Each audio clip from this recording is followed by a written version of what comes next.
Welcome to the WiseTake DFS podcast. I am your host, CK013. You can find me on Twitter at CK_013. And I'm joined here once again by Patio Joe. You can find him on Twitter at Patio Joe Ref. That's REF. Joe, how we doing tonight?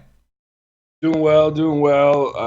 My DFS teams are not doing well, but me, myself, I am doing just great.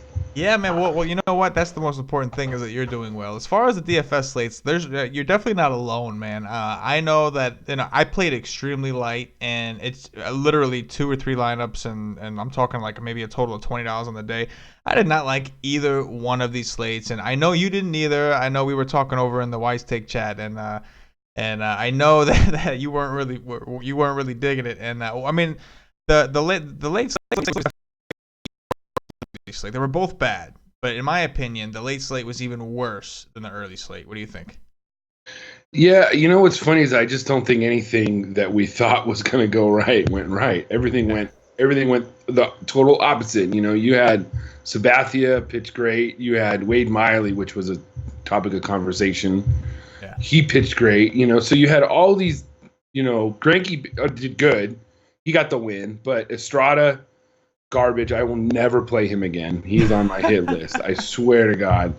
Like, unbelievable. I couldn't believe it. And let's see. And then in the morning slate, it was terrible too because there was no scoring except for one game. So if you didn't have the Indians, you had GPPs. So ironic. The day before, you had cash scores over 200 that didn't cash in the cash games, but today you had GPPs winning with 129 points. I mean, that's just the life of the DFS player that everybody just gotta just roll with it, you know. I mean, I did have a question for you though. We were in the same tournament, and it was only 49 people, and this was in the day tournament. Yeah, it was only 49 people. Right? Yeah, and I like that. I like those terms. I feel like you can win those tournaments. Yeah, because there's not too many people. Is your going? Do you go at it more of like a cash game setting because there's so little people, or is this your GPP lineup? Because I don't think you have to be that contrarian with only 49 people. Absolutely. Now, I don't necessarily play the exact same cash game plays as I would. I take a little bit more of a risk than I would in a cash game, but yeah, they're not like, I don't go like super contrarian or anything like that. I mean, in general for larger slates, I definitely have more success in those. Like for me, my problem in general is the short slates. Like regardless of how many people there are, I'm just not very good at short slates. I think it's because people say, well, it's easier to identify the chalk, which is great, but I almost always if it's almost a guarantee that Jason Kipnis, who today was super chalk, he was him and Lindor was like super chalk in the early slate, because I knew him and Lindor were going to be that chalky. My model said to play Kipnis, and I still didn't play Kipnis. I played Utley, and the reason I played Utley is because number one, I wanted to pay down at second base. He was batting fifth, and number two, it just doesn't make sense to me. Like if I know a guy's going to be 50% owned. Even with only 50 people, it just seems like all I need is one guy to even keep up, and I'm ahead of the field. And, today it didn't work out, and a lot of times I always find myself making the wrong chalk decisions when there's a short slate. I always make the wrong one. If I play the chalk, it goes down, and then if I fade the chalk, it burns me. It's because the bottom line is, we talked about it on the pod last night. Okay, the Indians and the Mets were going to be chalk. The Mets let a lot of people down, of course, but the Indians, you had to have the Indians. You had to have Brantley, you had to have Kipnis, and you had to have Lindor, because nobody. Well, I guess Lindor was debatable because I think Sogard had a decent game, but regardless, you had to have Brantley, you had to have a Kipnis. So that was a situation where I located the chalk, I tried to fade it, and it burned me. Yeah, I think that. People that are listening, when it comes to contest selection, if you're in a tournament that is less than 100 people, it's you probably should stay more to the chalk. But if you start to enter tournaments with more than 100 people, these especially ones with the MMEs that are not single entries, I definitely suggest that's when you have to get way more contrarian off the grid. So when you're picking your lineups, or picking where you want to put your lineups, you got to know which lineup is more contrarian and say, okay, I'm going to throw this one into this contest instead of your way contrarian lineup. You should not be throwing into a 49 man contest because the chances of you winning is not going to be as good. I hope everybody out there gets that. Yeah, no, you're 100% right. It's exactly what I did this morning. I played I played 3 total lineups in the morning. I did that one in the $12. I did another one that was like a $2, but there was more people in it. So there's like thousands of people in this one, right? Yeah, the so, Rotor Grinder Series one, right, or the right, single entry. Mm-hmm. Right. So basically, it's like in the 12 man, I played my Kluber lineup. Mm-hmm. You know, that was my chalk lineup. So I Mm-hmm. played my Kluber lineup. And in the other one, I played McCarthy. It didn't work, but I have to take a chance. Yeah. So like you said, that if it's a large contest, you got to take more chances. If it's a smaller contest, you know, there's a big difference when you see all these pros winning these massive thousands of dollars. Keep in mind that most of the time, it's not like they're taking down constant $50,000 entrants. Most of the time, they're playing against like 100 people. They're just playing for high dollar. Mm-hmm. So yeah, I mean, you don't have to be in these 50,000 entry GPPs to be a successful GPP player. And Exactly. I think that's something that Joe, you always stress. And part of your whole bankroll management philosophy includes contest selection, right? Mm-hmm. Everything. The more that I think about the whole bankroll management concept, it is basically, it encapsulates the whole DFS world, and in game theory, contest selection, everything all comes into play, and knowing what contests to put which lineups in, knowing what money to spend when, it just comes with time. But you have to have an outline. You need to know exactly what you want to do and what you want to accomplish. So yeah, it all goes into play when it comes to bankroll management. Yeah, for sure. All right, Joe, you ready to talk about this 14 game Yeah, slate? let's get into it. All right, awesome. Definitely looks like it's going to be a much better slate than the slates we had today. So, All right, we got Ty Blotch, the lefty from the San Francisco Giants, visiting Jared Eichhoff of the Philadelphia Phillies. Go ahead, Joe. All right, well, Ty Blotch, he has been fairly decent as of late. Kind of, people wanted to stack up against him, but his last 3 matchups, he's 42 FanDuel points, 31 and 40. So he's pitched pretty well. He's going up against a Philly squad that has guys that seem to hit lefties, but they were supposed to hit Justin Nicolino on Tuesday or Wednesday, and they were terrible. So. And then on the other side, I'm actually a little bit interested in Jared Eichhoff, as if you are if you want to go all bats tomorrow and fade all the top pitching options. In my opinion, the lowest that I would go, and believe it or not, is Eichhoff, and the only reason why is because of who they're playing. The Giants have the worst team WOBA against righties, and they're probably in the top 1 or 2 worst in the whole league. So you can attack the Giants. Their offense is terrible. So I say Eichhoff in tournaments and maybe fade the Phillies offense. Yeah, the Phillies are bad, and I think I think both of these stacks will be contrarian, and they're interesting. I mean, they have decent run totals, I guess. I think Eichhoff, I think I'm with you on Eichhoff. He has some talent. He's one of their better pitchers. My problem with the Giants is strikeout upside. They don't strike out a ton. Usually, them and the Pirates, the only way to get a good game is to go long. You got to go a full 9, and that's something that I'm not sure Eichhoff is capable of, because he does have a little bit of he has a little bit of an issue with lefties. So I get it totally. On DraftKings, I think he makes sense as a potential second, SP2, especially when you consider the fact that the Giants, like you said, that they are WOBA-wise, they're terrible as a team. So even if he doesn't get the strikeouts, hopefully you don't have to worry about too many actual hits, because they're just not good. Ty Blotch, yeah, man, I don't know if I want to pick on him here just because the Phillies offense is that bad. They got Howie Kendrick back. He hit a home run in his first game back, maybe him. I'm just not crazy about the game in general. I think maybe on DraftKings it might mean a little bit more depending on the prices, and of course the pitchers are interesting in that sense. But I will admit, you do have 2 contrarian teams here. In 74-degree weather, clear skies in Philly at No Hitters Park. So if you want to go there, I get it. I get it. And I think it makes sense for tournaments. But it's there's so many great spots. It's hard to like this one. Yeah, I know. Eichhoff is 6,200 on DraftKings, so he definitely it would be good to pair with one of the top options tomorrow night's slate because he would definitely be able to get some bats in that way. Yeah, for sure. All right, we got Rick Porcello of the Boston Red Sox, the same Red Sox that keep letting everybody down, it seems.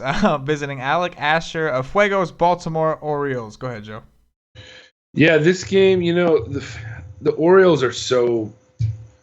It's just one of those teams that are very hard to figure out right now. Today they just came out there and they crushed Rodriguez. Rodriguez had been humming along, and if you played the Orioles today, you probably did pretty well. They had home runs from Jones and Trumbo, so as well as I think Davidson another one too. So they're a hot team. Porcello is another guy that you're just waiting for him to blow up. He's 8,900. I just think that there's other better pitching options. He doesn't offer you upside, I think, to win a tournament. And Asher, I think you can attack him, but the Red Sox offense right now just is not hitting. They're not the same without David Ortiz. They haven't been all year. So, pick or choose your spots, maybe one-offs, but I don't know about stacking this. I don't know about a Red Sox stack tomorrow night. Yeah, I think the Red Sox stack could be interesting depending on their popularity. So I think if they're going to be chalk again, which they could be, Alec Asher has been, he's been pretty rough. And 75, another nice day here in Baltimore, No Hitters Park. We saw how many runs that went on today. So it's like one of those situations where the Red Sox let a lot of people down today. They were definitely one of the chalkier options on the night slate. So if they let down enough people, this could be a situation where because there's so many options, people are like, you know what? I'd rather just play those other options, and I'm going to skip the Red Sox because they just let me down. And so if people are going to think that, then I might be interested in the Red Sox. But if people are going to go right back to the well and just assume, no, the Red Sox will get it together, then I'm with you. Then it could be a situation to fade. So I think it's a situation where I want to feel out the ownership a little bit. You know what I'm saying? Mm-hmm. Yeah, I mean, Porcello's a favorite. And they'll have Benintendi back in the lineup, so it's a little bit better. But they totally disappointed today. That's for sure. Yeah. So I want to play the field a little bit on that. I want to get a feel for what everybody else is thinking. But as far as Baltimore, man, I think you're absolutely right. I certainly don't want to play Porcello. There's too many good options. He's not quite cheap enough to where you'd be happy with that discount against a team that seems to be a hot and cold kind of team, and they may be heating up again, and they're at home. And I'm with you, man. I would rather play the Orioles stack than Rick Porcello for sure. Mm-hmm. All right, we got Michael Pineda of the New York Yankees visiting Francisco Liriano, the lefty from the Toronto Blue Jays. Okay, so this game is a 9 over/under, and Pineda is a favorite. Liriano is the ultimate GPP pitcher. I would not play him tomorrow. These Yankees seem to, when they seem to get hot, they get really hot. And what they did today to the garbage human being Estrada, who I will never play again. Sanchez and Judge. The Yankee stack is definitely in play tomorrow. And as for the Blue Jays, I don't know. I don't know if I would want to play them, and I don't know if Pineda is good enough to play tomorrow either, because I think the Blue Jays could hit him. So I'm kind of off Pineda, but I know he has good stats, and I might go on to him as the day goes on. But right now, I think there's just better options that I like better. Yeah, my problem with Pineda is against this Blue Jays team, which clearly they're starting to get it together a little bit. They got Donaldson back. That's huge for them. Morales is starting to heat up a little bit. Smoke's having some good games. So like everybody, Batista. So I know today they weren't that great, but they got killed today. But they still managed to hit a couple home runs. So I'm with you, man. I'm not crazy about Pineda. I'm concerned that his upside might not be there, or his ceiling, I should say, may not be there when you have guys like Kershaw and Strasburg, who I know you love and we'll talk about later. So it's tough on FanDuel to make that decision.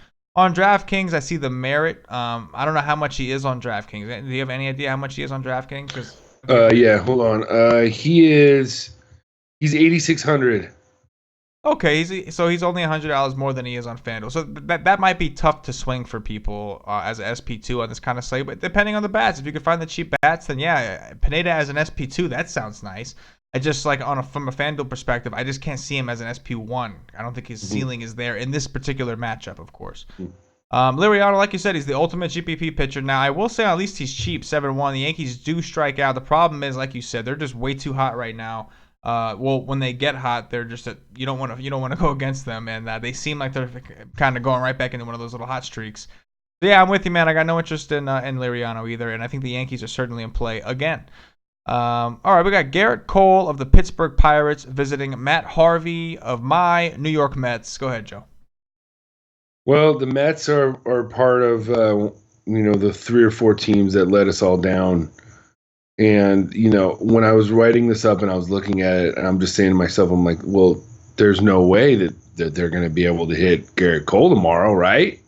They shouldn't be able to, but it wouldn't surprise me if they go out and they just crush Cole. But he has been very good lately this whole year, and I just think he's kind of overshadowed because it seems like he's always pitching on days where there's just better matchups. On FanDuel, he's 8,700. And he started really, really well. His last few starts has not been very good. But the Mets are so hit and miss. They faced him last week, and they put a pretty good beating on him. So he'll definitely be more, motivated to pitch tomorrow. So I'd probably be off of him just because of that, because they faced him just about a week ago. And I'm not really on any of the Pirates hitters when it comes to Harvey. Maybe Frazier as a one-off because he always hits righties pretty well. But that's about it. Yeah, I'm with you, man. I know what you're saying with Cole. He's definitely having a better year. And on top of that, I think everybody just saw Chase Anderson just completely dominate the Mets today. And not just dominate, but he was striking them out. Like, he was striking them out at will. He had a really good game this morning, which I don't think too many of us expected to see. But yeah, the Mets let a lot of people down. Unfortunately, they're kind of like that. They live and die by the home run. So if they're another one of those GPP teams, it's like if you have them stacked with 4, if they're having a good night, all 4 of them will get a home run. And if they're having a bad night, all 4 of them will go for 4. So I don't really like Cole. I don't think his upside is there. Again, a ceiling thing, because while he's having a better season, his swinging strike rate is still down. It's still I think it's around like 9% or so, or maybe even 10. But I'm looking for guys that have like 11 or higher usually. Now listen, if there's nobody on the slate that has that, I get it. But in this case, we got quite a few who have that. So on FanDuel, I don't see myself coming down for a guy like Cole against. Yeah, he's an underdog, which is a little sketchy because I think that this season, I think we would all say that Cole's having a much better year than Harvey. So it is a little bit strange that Harvey's the favorite here. With that said, I don't want the bats from this game. I don't want the pitchers. I understand if you want to try Matt Harvey on DraftKings just for the simple fact that he's better against righties and the Pirates are all righties.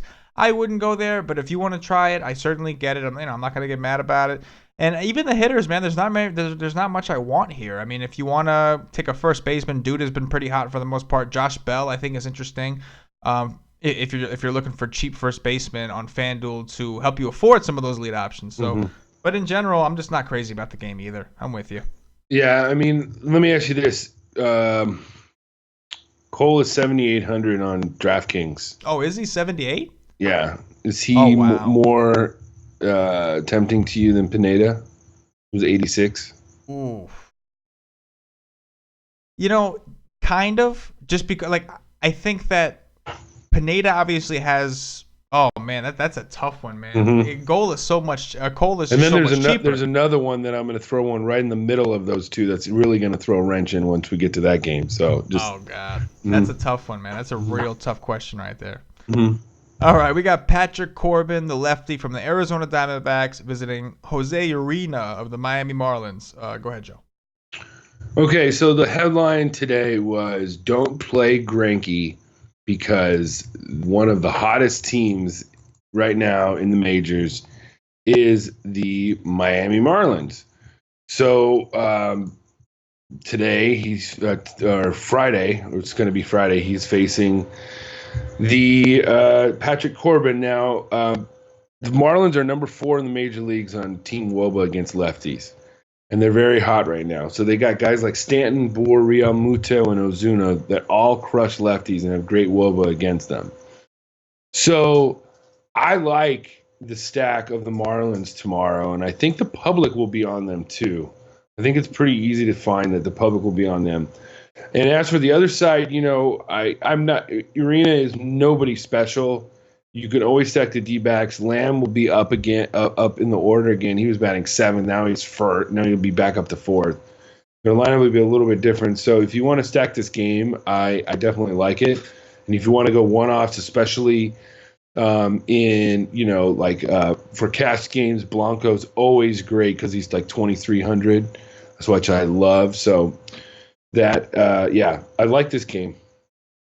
Yeah, I'm with you, man. I definitely don't like the pitchers here from either side, even though the Diamondbacks lately have been making everybody look like aces. I think Locke just shut them down today, which was interesting. And again, with strikeouts. So, so I'm with you, man. I like the bats here a lot. Urena's not a high strikeout guy, although the Diamondbacks are proving to me that sometimes it matters more about the hitters than it does about the pitcher. But on the other side, Patrick Corbin, I definitely don't like taking pitchers against Miami to begin with. I'm certainly not going to take Patrick Corbin against them. I like all the bats here, man, on both sides. You made a great point about Lamb. Lamb's got terrible lefty splits. That's why he's typically batting on the bottom of the order when they face a lefty. But when he's against a righty, he's back up in the cleanup spot where he belongs. And on the other side, man, Stanton is just he's pretty hot. He had I know he had an RBI single off of Greinke today. And Ozuna, all the guys you name, man, I think the bats are sneaky here. I don't think the Marlins will be as popular just because we do have Bronson Arroyo and we got some other guys like that on the slate. So, and we also have Derek Holland. So we have some interesting ones. But I'm with you though. I think that the bats from both sides in this game, especially from the Marlins side, seeing as how they are favored, I think it's a nice spot for sure. All right, we got Michael Fultonevich of the Atlanta Braves visiting Bronson Arroyo of the Cincinnati Reds. Looks like it's going to be about 80 degrees over in Cincinnati with 41% humidity. Go ahead, Joe. Well, this is my double stack. This is the game stack. This is it right here. If you're going to do it, you're going to do it this way. Fulte, as I always put him at, Fultonevich.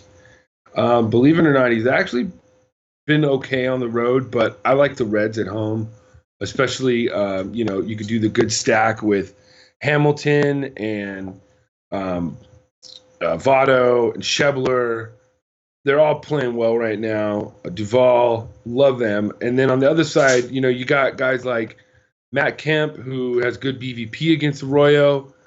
So, I like this game as a game stack. Screw the pitching. Arroyo is gas can. So the Braves are definitely in play. And they probably won't be priced that high. So look for them when it comes to, especially if you want to play one of the top pitching options of the night. Yeah, for sure, man. I'm with you. This is where you want your bats. And the Braves, you mentioned on FanDuel, the Braves are dirt cheap. Don't forget about Brandon Phillips' revenge. He's second baseman, 2.6. If he plays, he'll probably hit second. That's usually where he hits. And the Braves they're underdogs, but they're projected for 5 runs. And he gets a matchup with Bronson Arroyo in his old ballpark. He played in Cincinnati for a while, so you might be a little pumped up. So he's not a guy I typically roster, but he's cheap enough that I'd probably play him at a tournament or maybe even cash, depending on how many cheap second basemen there are, because you're going to want value. There's a lot of great pitching, especially in cash games. So, yeah, man, I love the bats here. NCRT 3.3, Markakis 2.7, Matt Adams, first baseman, 2.6. So, very, very interesting. And on the other side, I'm with you, man. I love the Reds just as much. Fultonevich has a serious lefty problem.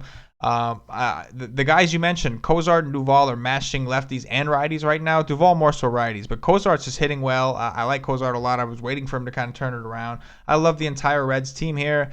And I like all the Braves. Like you said, man, it's your double stack or whatever you were calling it today. Get your bats from here, man. This is it. All right, we got Derek Holland, the lefty from the Chicago White Sox, visiting Michael Fulmer of the Detroit Tigers. All right, so you want to go at Derek Holland. He is terrible. as a lefty. So you got all the righty bats: JD Martinez, Avila. Even though he's a lefty, I still like him if he plays. Castellanos, I like the bats. And on the other side, you got Fulmer, who is just like Mr. Dependable, and he's going up against a team that does not hit righties very well at all. The White Sox are not very good. They can hit lefties well, but they're not good at righties. And then Fulmer is just, he's going to get you 30 to 40 points. And and here's the other guy that I wanted to ask you about. This guy on DraftKings is 8,000. So you got Pineda you have Pineda at 8,600. You have Fulmer at 8,000. Then you have Garrett Cole at 7,800. Fulmer all the way. Yeah. On DraftKings, Fulmer all the way. I'm not afraid of the White Sox against righty. Yeah. So he is probably one of my he's one of my top 4 that I have on my list. I like Fulmer tomorrow because, like I said, he's pretty safe of those options, and on DraftKings would definitely be a good SP2. Yeah, I think you make a great point. I don't know if Fulmer quite has the ceiling that we're looking for as far as like playing him as your main pitcher on FanDuel, but on DraftKings, man, especially because he's 9.6. Maybe if he was like in the 8, you can consider just say, hey, I'm gonna make it up by playing all the Joey Votto and all the Miggy or whatever. But yeah, on DraftKings, man, 8K for Fulmer against the White Sox. I think people are kind of getting away from playing pitchers against the White Sox. But keep in mind, and I think it was you that mentioned it, they're just good against lefties. They have a seriously righty-dominant team. And naturally, they're good. Unlike the Orioles, who should be good against lefties, they are actually good at lefties. So I know that they hit Pomerantz a little bit, that they hit Sale a bunch, but this is a righty, and he's home. And White Sox only have a 3.6 total run projection. So I'm with you, man. I think Fulmer's certainly in play, especially on DraftKings. On FanDuel, if you want to go there in a tournament, hey, man, just make sure it's worth it because he's still 9.6. It's not a great price on him. And like we have a couple monster ceilings to compete with today. But if you want to try it, he's probably the only guy that I see that seems pretty safe, I guess, from a certain standpoint, like you said. But yeah, I'm probably not doing it on FanDuel. On DraftKings, absolutely. As far as the bats, man, I love these Tiger bats. Listen, they're not very good this year, but JD Martinez is still good at baseball.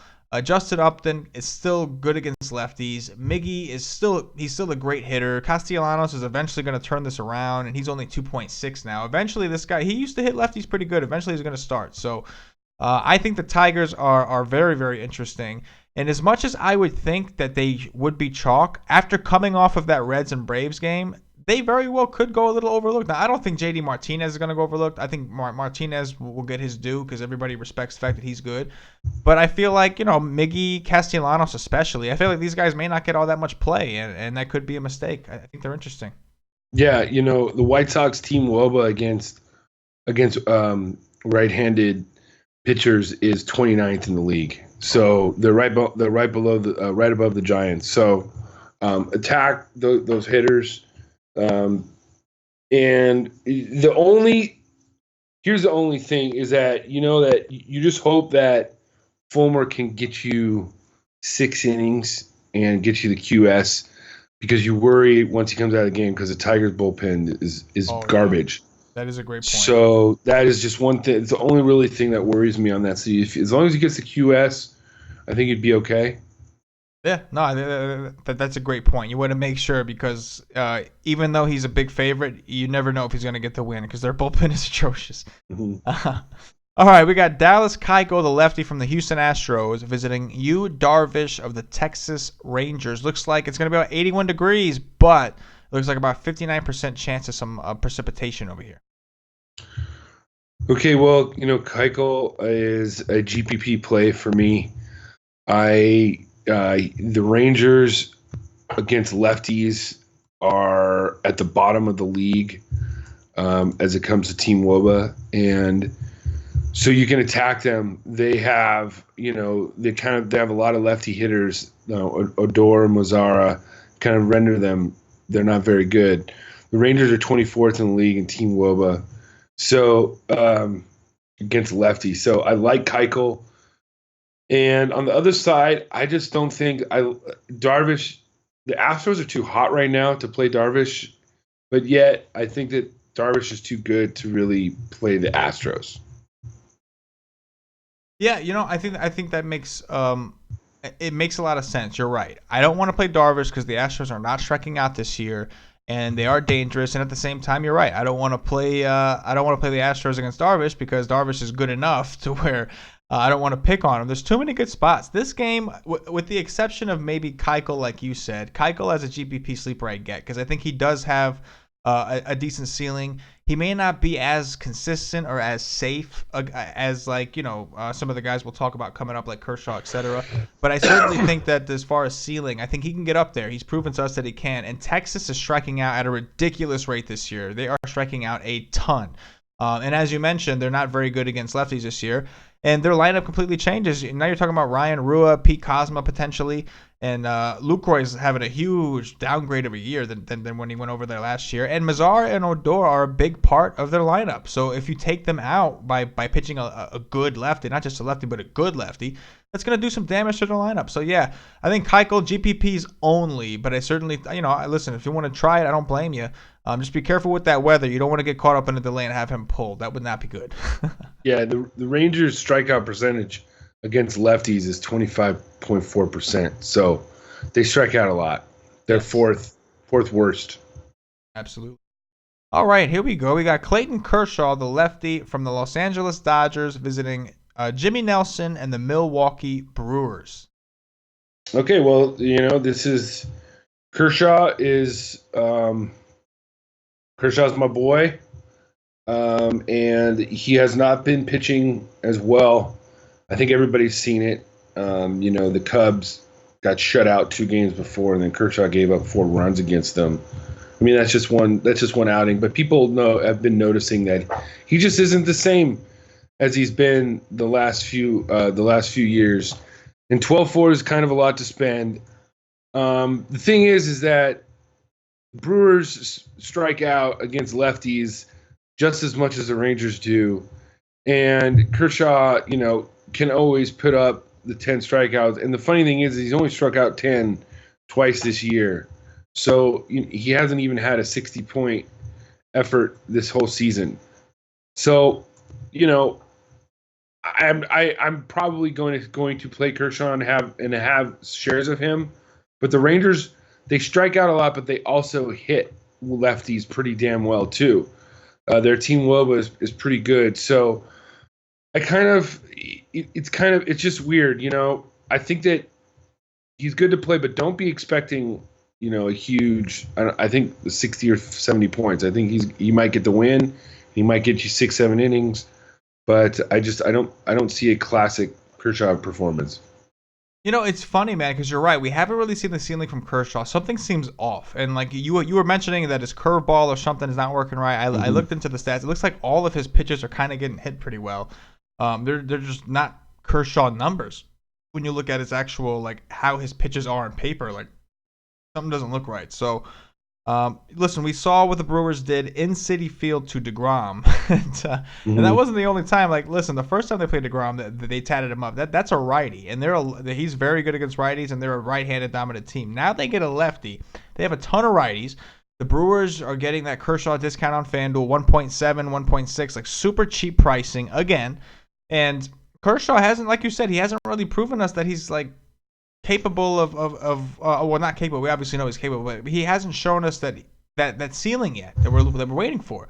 So one thing I will say, Kershaw may not be a must play in cash, just because, like you had mentioned before the show, you don't know that everybody's going to go there. People may have had enough. Everybody plays Kershaw, and he's not giving you what you're looking for, and it makes building a lineup difficult when you play him anyway because he's so expensive. So people very well, he might not be like 100% owned like he normally is in 50-50s. He may only be like 30% or something like that, which for Kershaw is just strange. So I will say, though, from a tournament standpoint, I think there's another guy we're going to talk about in Strasburg, and I think his matchup looks a lot better. I know you got a lot of awesome stuff that you're going to tell us about with that matchup. However, this is a situation where you can get Clayton Kershaw at a slightly lower ownership than usual. So even though he hasn't shown us a ceiling yet this year, I still think we have to respect that about him. You know what I'm saying? So Mm-hmm. so it's gonna be interesting, man. I got to do a lot of digging. I got to do a lot of thinking tomorrow for sure. Mm-hmm. Oh As wait, far as go ahead. and the bats. Yeah, the Dodgers Yeah. bats. I wanted to say that they can hit lefties, righties pretty good. So the lefty bats are always in play. Seager, Bellinger, Agon, I guess if you want. But yeah, they're Grandal. He'll probably be back in the lineup. And Peterson should be coming back soon. So yeah, I like the Dodgers bats, even though they did not play very well today. Jimmy Nelson can give up the long ball. Yeah, man, I'm with you. I'm not a Jimmy Nelson guy, so I'm with you on those Dodgers bets. The Dodgers burned me today. I should have known better. I played them against Wainwright at home. I was trying to be contrarian. It bit me in the behind. But but yeah, man, I think the Dodgers are in a great spot against Nelson, especially in this ballpark. They're getting a huge ballpark bump. This is a team that normally plays in a pitcher's ballpark. They're coming from St. Louis, another pitcher's ballpark. So, this is a big park upgrade for him. Jimmy Nelson is not very good in my opinion. So yeah, I love Seager, I love Grandal, I love Agon, like Bellinger especially. So, yeah, man, this is a great call on the Dodger bats for sure. I definitely like them. All right, we got Joe. Oh, you know what? I wanted to ask you. Would you play anybody? Like, would you even consider playing anybody from the Brewers at this point? In the Because of their tournament. pricing on FanDuel. Yes, actually. Believe it or not, in tournament, I've just been thinking about this all day, and I know maybe it's just a hunch, but in a tournament, I'm going to play Eric Thames. He hits lefties well. He also he played in Japan or Korea or the last few years, and they just throw curveballs after curveballs after curveballs, and I think that's what he's learned to hit a lot better. His WOBA against lefties is pretty damn good, and he's a left-handed hitter himself. So at 1,600 in a tournament, as a flyer, I think I'll tell you what, he's going to be early. He's going to be one of the guys on my Tong watch. I don't know why. It's just something I've been thinking about, and it just would be like, I don't know. Kershaw has been giving up more home runs. It just seems like the storyline is there in so many ways. I gotcha. No, I hear you. I was just curious. Yeah. All right, we got Josh Tomlin of the Cleveland Indians visiting Jason Vargas, the lefty from the Kansas City Royals. Go ahead, Joe. All right. Well, Tomlin, for some reason, he just seems to be good enough to keep players off balance. Royals, Sal Perez does have good BVP against him in over 50 at bats, so I like Sal Perez at the catching spot. And as for the Indians, Yan Gomes can hit lefties pretty well, as well as Francisco Lindor. As a team, they don't hit lefties as good as they hit righties.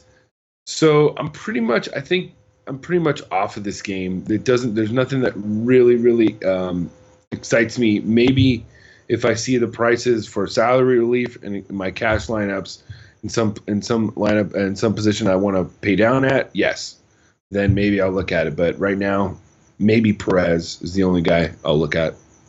Yeah, I'm with you, man. I'm really not a fan of this game. I'm with you on Sal Perez. He's the only Royal that I consistently do play. And you mentioned he has good BVP, which is great. As far as the Tomlin, I love attacking Tomlin, just not with a team like the Royals. They're just not very good this year. And like Hosmer's having a horrible year. Sure, you can play him as if you want to play him in Moose, you can. I guess the weather's going to be a little bit warm, and Tomlin does give up home runs.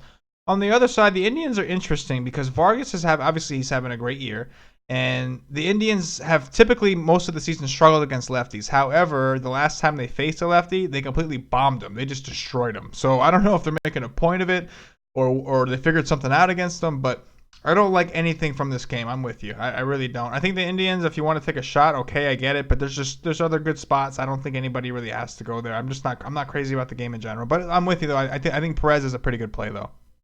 Yeah, I mean, it's funny. I just looked this up. Tomlin, his last start, he pitched a complete game against the Royals. Wow. And yeah, but still, look. Okay, here's why you don't play Josh Tomlin. He pitched a complete game against the Royals and only got 43 points. Okay, so anybody thinks of pitching him tomorrow, that just keep that in the back of your mind. Yeah. Okay. Yeah. No upside.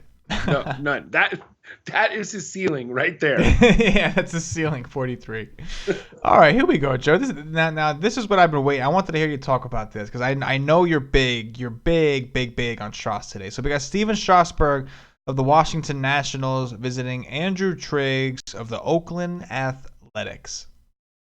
All right, so on I think it was Wednesday night. It was last night. I'm watching the Nationals game, and you see Scherzer throwing a complete game against the Giants, and they're saying, "Oh, they get to take the day off because they get to have the day off because they're playing the A's on Friday, and the A's are coming off a series against the Indians." And I looked at it, and I'm like, okay, let's go back the last 7 days about the Oakland A's, and I'm going to give you their last 7 games and the times that they have struck the number of strikeouts that they've had. And this is going back starting from today. 17, 11, 19, 12, 7, 14, 13 for a total of 93 strikeouts in the last week.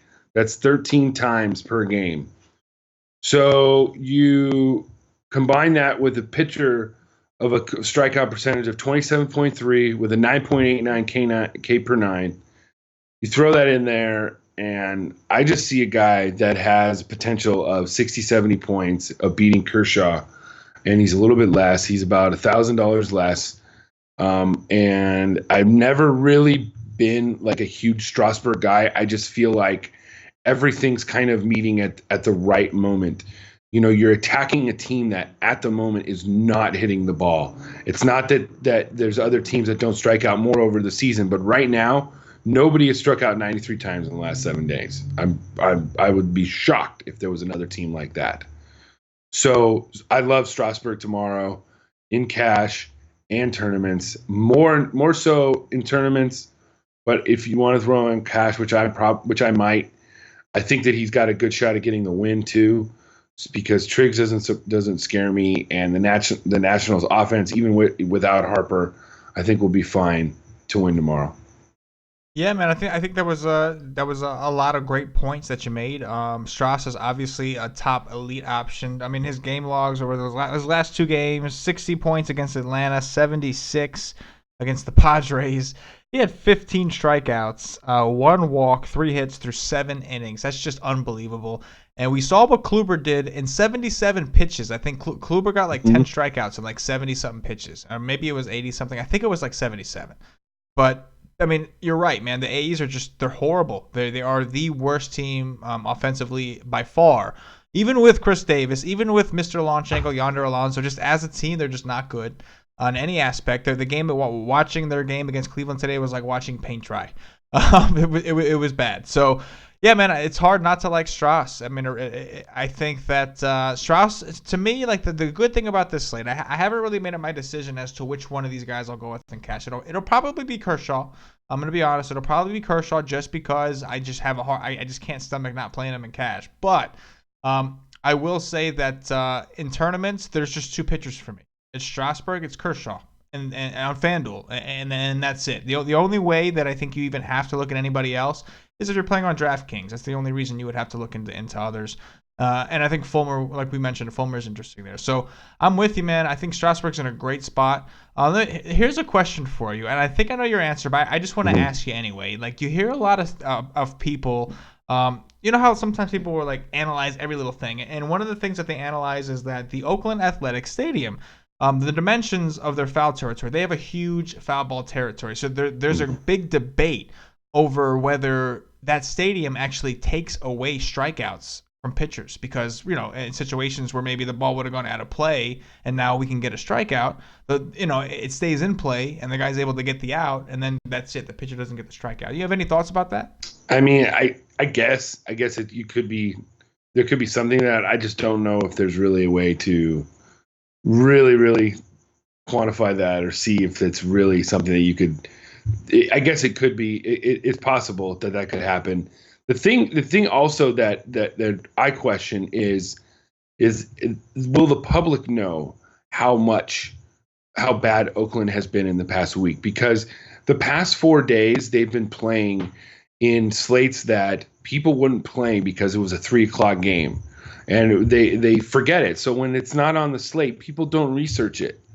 So I don't know if they notice that that they've had 17 today and 11 on Wednesday and 19 on Tuesday and 12 on Monday in a 4-game series. I don't Yeah. know if they've noticed that. So it they may have, just because they're thinking now, once they look at their Strasburg's great, this is that. But I don't know. It might be a little bit under the radar. It could. Listen, there's two ways this is going to go down. Either people are just going to play Strasburg just because of his game log alone. Like, there are game log watchers out there. Kershaw is not the guy. If you're a game log watcher, you're not playing Kershaw. You're playing Strauss. Mm-hmm. And on the other aspect, a lot of people were forced to play the early slates today, unfortunately. And I think that Kluber was like 60-70% owned even in GPP. Mm-hmm. So I think people got to see how bad they can be. So hey, listen, if people are going to pivot to Strauss, I'm not saying he'll be more popular than Kershaw, but if Kershaw is like sub 20% in tournaments, I want all the Kershaw I can get. Now, if with that said, if people are still going to play Kershaw just for the sake that it's Kershaw, then yeah, I want some Strauss. So I'm going to be playing some tournaments with both those guys tomorrow for sure.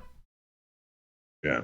All right, we got Kyle Gibson of the Minnesota Twins visiting J.C. Ramirez from the Los Angeles Angels of Anaheim. There it is. I love it. You caught on quick, Joe. Go ahead. All right. I came, a couple days ago, once Mike Trout hurt, I said target the Angels offense, but they have not had a pitcher that, has been any good. But even tonight, I mean, they had some guys, one of the worst pitchers ever, and they just went ahead 2-1 on Cole Calhoun's home run. So they had this guy Mejia who's been terrible, and he almost shut him down. So now they get Gibson, and Gibson's terrible too. So you kind of maybe want to look at the Angels' bats. You almost want to keep taking Pujols in the tournament setting because 600's coming. Like, it's coming. And on the other side, I kind of like J.C. Ramirez a little bit in GPPs, or is it maybe another second pitcher on DraftKings, because the Twins aren't a very good hitting team besides Dozier and Sano. So I have a little bit of interest in Ramirez and a little bit of interest in the Angels bats, and maybe I guess Dozier or Sano is a one-offs if you really, really like it. Yeah, I think it makes sense, man. I think Ramirez has shown us enough that he's competent. I don't want to pick all. I don't like anything from this game. Don't like the pitchers. Don't like the hitters. I think I'm with you on Pujols. He was in the dong watch, so we'll see. So far, he's been letting me down, but he's up to bat now. We'll see if he comes through for the late dong watch. But it's exciting because everybody's already rooting for him to hit it. So why not, put him in one tournament lineup and see if he does. Is he the strongest player at first base? No, I don't think so. No. But yeah, if you want to play it in tournaments to follow along, he's gonna get 600 eventually. He will. He will do it before the end of the year. I'm willing to make that bet. So, with that said, I don't like any of the bats here. I think this is just the bad stadium, the marine layer stuff that Matt always talks about, and yeah, I think there's just so many other great games that the only way I'm playing this game at all is if I'm playing the late slate, and even then, I'm gonna try my best to avoid it, to be honest. Yeah. All right, we got Jake Odorizzi from the Tampa Bay Rays visiting Christian Bergman of the Seattle Mariners. All right, this is my sneaky stack of the night. I really think that the Rays are going to go totally overlooked. I just think that it's going to be late, and people are going to be looking at other, maybe more attractive options, and not wait until the late night up in Seattle. It happens all the time. The Rays destroy righties. Bergman is terrible. Okay, I believe he's the cheapest pitcher on FanDuel tomorrow, and that says a lot. If you're the cheapest pitcher, that means you're the biggest piece of trash. Actually, you know what? Alec Asher is, so Bergman's right down there too. But as you could see, target him, and I love the Rays tomorrow. I really think that they're going to be overlooked. And Odorizzi, I just think that there's other pitchers you can go after. I don't think there's much upside on that. You mean playing Odorizzi? Yeah, I don't think there's much upside at all. Just there's so much better options. Oh yeah. I don't want to play Odorizzi at all. I very rarely play Odorizzi, but it's only in specific spots. Like, I don't want to play him against Seattle. Seattle doesn't strike out enough. Cano, Seager's starting to heat up a little bit. There's just if I'm gonna attack Seattle, I typically want to do it with a lefty. I don't want to do it with a righty, especially not a righty like Odorizzi, because Seattle doesn't strike out as much as we'd like them to, right? Like they're striking out a little bit more this year than they did last year, but they still don't strike out a ton. Like even Cano, even Cano against lefties, he doesn't strike out that much. So you can imagine against righties what he does. So I'm with you, man. There's no point. As far as the Rays, you make a great point, man.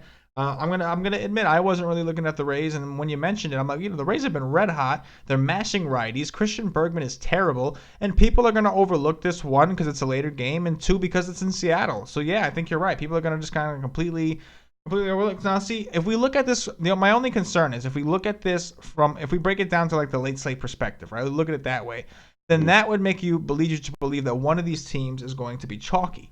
I would imagine that the Rays side would be the chalkier side because of recency bias. Of course. Right? Yes. So with that said, I think that automatically puts Seattle also in play. So I think both the bets from this game are actually in play for sure. It's a good call. Yeah. The Rays are just I just think that people forget about the West Coast all the time. Yeah. So, take it from the West Coast boys. Yeah, it just seems like we stay up and it's only 10:30 by the time the game's end where we're at. So must be nice. Yeah. All right, we got German Marquez of the Colorado Rockies visiting Clayton Richard, the lefty from the San Diego Padres. Last game of the night. Go ahead, Joe. Yeah, I like if this was a different slate, I'd really like Marquez. He's been pitching really well. He might also be a really, really good option as a second pitcher on DraftKings because he's going to go overlooked because you have JC Ramirez right around the same, and the Padres are terrible hitting.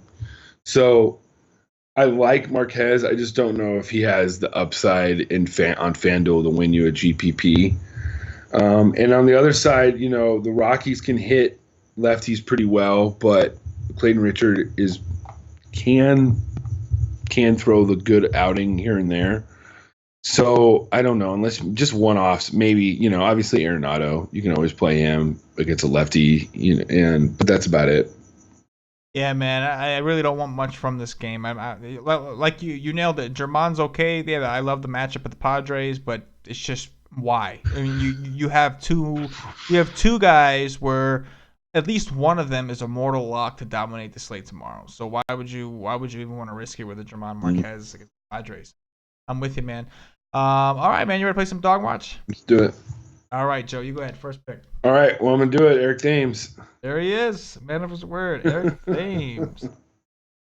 Eric Thames. It's funny too because Thames always on everybody's model. Thames is like always the top first baseman against lefties because he's got such a small sample size, and apparently the one or two lefties he's faced he hit. So it's always funny. He's always on the top of everybody's model. But yeah, I hear you, man. I definitely think there's some merit to the fact that he knows how to hit a breaking ball. There's some serious merit to that for sure. All right, let's see. I think I'm going to go with Joey Votto against Fulte here as one pick, and then I'm gonna go with Kemp against Arroyo. All right, now you get two here. First of all, I like that Kemp. Pick. I really do. I'm going to go with Mark Trumbo. Oh, I like it. He seems to be getting hot too. And let's see. He had a bomb today. Yeah. And let's see. My next one is going to be Giancarlo. Giancarlo. I like that a lot. Yeah, I like him a lot. I love him against Corbin. Mm-hmm. I think that's a great.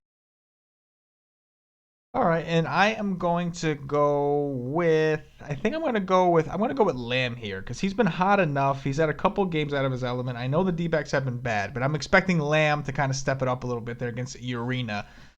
Oh, for sure. Hey, Joe, man, this was a lot of fun. We had a lot of games, but we got through it under an hour, man, and I thought we had some pretty interesting takes. You brought your A game, man, as always, bro. I appreciate you coming on.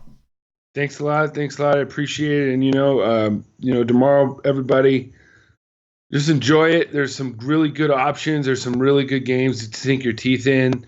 Obviously, check the weather and be smart with your contest selection. Yeah, for sure. Definitely, it's a great point. Listen, guys, before we get out of here, keep in mind Sunday night at 11:30 p.m. Now, first of all, have a great weekend. We don't do the podcast for Saturday or Sunday slate, so that means that technically we won't be back until Monday slate. But we do the live show. Don't forget on the YouTube, on the WiseTake YouTube channel, 11:30 p.m. Eastern Standard Time. We will be doing the live podcast Friday. There's a chat feature on YouTube. It's been great for those of you that have found us somehow. I know I haven't announced it very much, but we've had a great time. Joe's participated in them. We get a live chat. You can participate, ask us questions on the spot as you're watching the podcast being recorded live. So that's something we only do on Sundays. It's this Sunday, 11:30 p.m. Eastern, right on the WiseTake YouTube channel. Anyway, guys, if you're watching on YouTube, please click that like button. Subscribe to the channel. It means a lot to us. You'll also get notified every time we do a live show or when a video comes out. If you're listening on Podbean, give us a follow. If you're listening on iTunes, the audio-only version, subscribe to that channel as well. And also leave us some positive reviews. Bump us up those charts. We're trying to get we're trying to spread the word a little bit. So if you enjoy what we do, tell somebody about it. So we'd appreciate that. Anyway, guys, like I said, have a great weekend on behalf of Joe and myself. As always, good luck. Peace.